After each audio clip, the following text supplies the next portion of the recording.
جرنیل کو اور ہمارے جتنے کمانڈوز ہیں, ہمارے جتنے پاک فوج ہیں, ان کو عزت نہیں دے رہے. آپ جتنی بھی چیزیں کر رہے ہیں, ہم لوگ تو آپ مذاق اڑا رہے تھے, ہماری تو ممکریاں ہو رہی تھیں کہ جی آپ لوگوں نے پانی بند کر دیا, تو ہم ممکریاں کر رہے تھے جی پانی نہیں ہے, دھونے کے لیے نہیں ہے, نہانے کے لیے نہیں ہے. تو ہم تو یہ کر رہے تھے کہ بھائی بیوقوف ہے, عقل آ جائے گی. لیکن خدا رہا, میں یہاں ایک میسیج سب لوگوں کو, دونوں لوگوں کو, پاکستان اور انڈیا اسپیشلی, وہ ہندو مسلمان سن لیجئے جو ایک دوسرے سے پیار کرتے ہیں, ساتھ رہنا چاہتے ہیں, تعصب بازی نہیں کرتے, تھوڑا سا آپ ہی عقل کے ناخن لیں. ہم جب انسان کو مارتے ہیں نا تو انسانیت بڑھتی ہے. باقی چیزیں سب بات میں, کون مر رہا ہے, کون جی رہا ہے, تمام کی چیزیں بات ہے. ہندو ہے, مسلمان ہے, سکھ ہے, کرسچن ہے, یہ چیزیں تو بعد میں حساب کتاب ہوں گے. لیکن ابھی جب خون بہے گا تو خون تو سب کا ایک طرح کا ہے. کہ آپ کا ہرا خون ہے یا ہمارا لال خون ہے, ساری چیزیں ایک ہی طرح کی ہیں. تو بس یہاں ایک میسیج یہ ہے کہ جی ہم نے جوابی کارروائی کر دی. آپ لوگوں کے 6 طیارے 6 نقصان دے دیے, آپ کے وہ جو ہیڈ کوارٹر تھے 2 نقصان دے دیے, اور بہت پراپر طریقے سے دے دیے. اپنے یہاں چینلز کو کھولا جائے تاکہ پاکستان کی نیوز چلے وہاں پر, اور پتہ چلے کہ جوابی کارروائی میں یہ سب کچھ ہوا ہے. لیکن پھر امپورٹنٹ بات یہ کہ میں تب بھی یہ چاہوں گی کہ ایسی چیزیں نہ ہوں, کیونکہ ایسی چیزیں ہونے سے ملک جو ہے اس کی اکانومی ویک ہوتی ہے. آلریڈی وہاں پہ بھی کوئی اتنی امیری نہیں ہے, وہاں پہ عام لوگ بہت غربت میں ہیں. یا تو کم سے کم مڈل طبقہ ہے, وہاں تو مڈل طبقہ ہے ہی نہیں. وہاں امیر ہے, وہاں غریب ہے, بیچ کی دنیا کے تو لوگ وہاں ہیں ہی نہیں. تو یہی کہنا ہے کہ کائنڈلی کوشش کریں کہ جنگ نہ ہو, کوشش کریں کہ چیزیں خراب نہ ہوں, کوشش کریں کہ تعصب بازی نہ پھیلائی جائے. تو کوشش کریں کہ وہاں کا جو میڈیا ہے جو بڑھ بڑھ کے سندور کر رہا ہے, جی یہاں کے بھی جو لوگ ہیں جن کے اپنے شوہر مرتے ہیں, ان کے فیملی مرتی ہے, تو ان کے بھی وہ شوہر جو ہوتے ہیں وہ بیوہ ہوتی ہیں. اگر آپ لوگ سندور آپ کا مٹ گیا تو یہاں کی عورتیں بیوہ ہو رہی ہیں. بات ایک ہی ہے, الفاظوں کے ہیر پھیر ہے, مرنے کے بعد مطلب ایک ہی جگہ جا رہا ہے نا, مطلب سمجھے دونوں مر گئے. تو یہ جو چیزیں آپ نے آپریشن کا نام رکھ دیا اور خوش ہو رہے ہیں کہ آپ نے بڑے کارنامے انجام دیے, ایسا کوئی کارنامہ انجام نہیں دیا. اور الحمدللہ ہماری پاک فوج زندہ باد, ہماری ایئر فورس زندہ باد, ہماری کمانڈوز زندہ باد, ہماری فوج افواج زندہ باد. اور ہم پاکستان زندہ باد کے نعرے اس لیے لگاتے ہیں کہ جب بھی ایسی کوئی بات آتی ہے تو ہم اپنی بارڈرز پہ کھڑے, جتنے بھی ہماری وہ بھائی ہیں جو اس تک محافظ بن کے ہمارے آگے کھڑے ہوئے, ہم ان کو سلوٹ کرتے ہیں, ہم ان کے لیے دعائیں کرتے ہیں, ہم ان ماؤں کو دعائیں دیتے ہیں, ان کو سلام کرتے ہیں جو اپنے بچوں کو تیار کر کے بارڈر پہ بھیجتی ہیں. جا بیٹا جا کے لڑ. یہ آپ لوگ بھی کرتے ہوں گے, کیونکہ گرمی, دھوپ, خزاں, بہار, ہر طرح کا موسم وہ فوجی برداشت کرتا ہے, ہم برداشت نہیں کرتے. وہ فوجی وہ تکلیف دیتا ہے. ہم لوگ اس سے 2 منٹ کی بات کر رہے ہیں اور چاہ کے کمروں میں بیٹھ جائیں گے, لیکن انہوں نے دھوپ, چھاؤں, اندھیرا, پانی, بغیر بجلی کے سب پہ انہوں نے بیٹھنا ہے. انہوں نے وہ مشکل وقت دیکھنا ہے جو ہم لوگوں نے نہیں دیکھنا. خیر یہاں پہ یہ کہنا ہے کہ جنگوں سے کسی کی بہتری نہیں ہوتی, کسی چیز میں بہتری نہیں آتی. کائنڈلی آپ لوگوں سے ریکویسٹ ہے, انڈیا بھی تعصب بازی نہ کرے, پاکستان بھی نہ کرے. اور امریکہ میں ٹرمپ صاحب جو آپ نے بولا ہے, ٹرمپ کو تو میں کہتی ہوں اتنے کیا بولوں, بس آپ اس کو فل کر دینا کہ آپ کو چاہیے کہ دونوں ملکوں میں صلح کرائیں, اسپیشلی چائنا بیچ میں انشاءاللہ انوالو ضرور ہوگا, آئے گا, صلح کرائیں, چیزیں بہتر کرائیں. لیکن یہ آگ نہ ڈالیں. آگ کے بعد جو شعلے اٹھیں گے نا, وہ بہت سی نسلیں برباد کر دیں گے.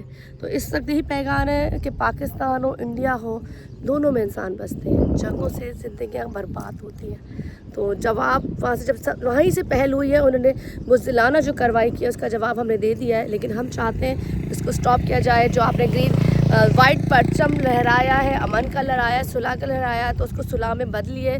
اور خدارا بس کیجئے, مت کیجئے اس طرح کے, بس بعد میں پھر آپ لوگوں کو شرمندگی ہو گئی ہم نے کیا کیا ہے. وہاں بیٹھے لوگ بھی آپ کو سمجھا رہے ہوں, اور جو نیوز میں آپ لوگ چلا رہے تھے بڑی جو بھی آپ لوگوں نے بولا اس میں اوائڈ کیجئے. اور اپنے میڈیا کو تاکید کیجئے کہ اتنا ہی بولیں جتنا ہے, اتنی ہی بات کریں جتنا ہے. جتنا میڈیا بول رہا ہے بڑھ کے, میں تو حیران ہوتی ہوں کہاں سے وہ الفاظ آتے ہیں. دیکھیے آپ نے دیکھا تو ابھی ہم نے آتش بازیوں کو جلا دیا, نیز و نابود کر دیا, جنت وہ نہیں دوزخ پتہ کیا بھیج دیا, پتہ کیا کچھ آپ لوگ کہتے ہیں. تو ہمیں ہنسی آتی ہے آپ کی یہ اس طرح کی کمیڈی سنتے ہوئے, آپ کی اس طرح کے ڈائلاگ سنتے ہوئے. ہم ہنستے ہیں کہ یہ کون سے اینکر ہیں جو بیٹھ کے منشن بھیج رہے ہوتے ہیں. ہم لوگ بھی پرفارم کرتے ہیں, ہم بھی بات کرتے ہیں, لاجک سے بات کرتے ہیں. کامران خان ہو گیا, ٹھیک ہے, بڑے جتنے بھی لوگ ہو گئے, جیو کے, ایئر وائی کے, وسیم بدامی ہو گیا, بیٹھ کے بات کرتے, پتہ چلتا ہے کوئی مرد بول رہا ہے. پر ایسا نہیں ہوتا, آگ نہیں لگاتے. تو یہی کہوں گی, آگ نہ لگائیں, ملک بچائیں, اپنا بھی ہمارا بھی. بس یہ میسیج کو پازیٹیو لیجیے گا کہ نقصان دونوں قوموں کا ہے. تو ہم سب دعا کرتے ہیں کہ جلدی سے حالات بہتر ہو, ہمارا ملک بہتر ہو. اور جاتے جاتے آخری نا اپنے ملک کے لیے, ایئر فورس کے لیے اسپیشلی, فوج کے لیے اسپیشلی, پاکستان زندہ باد.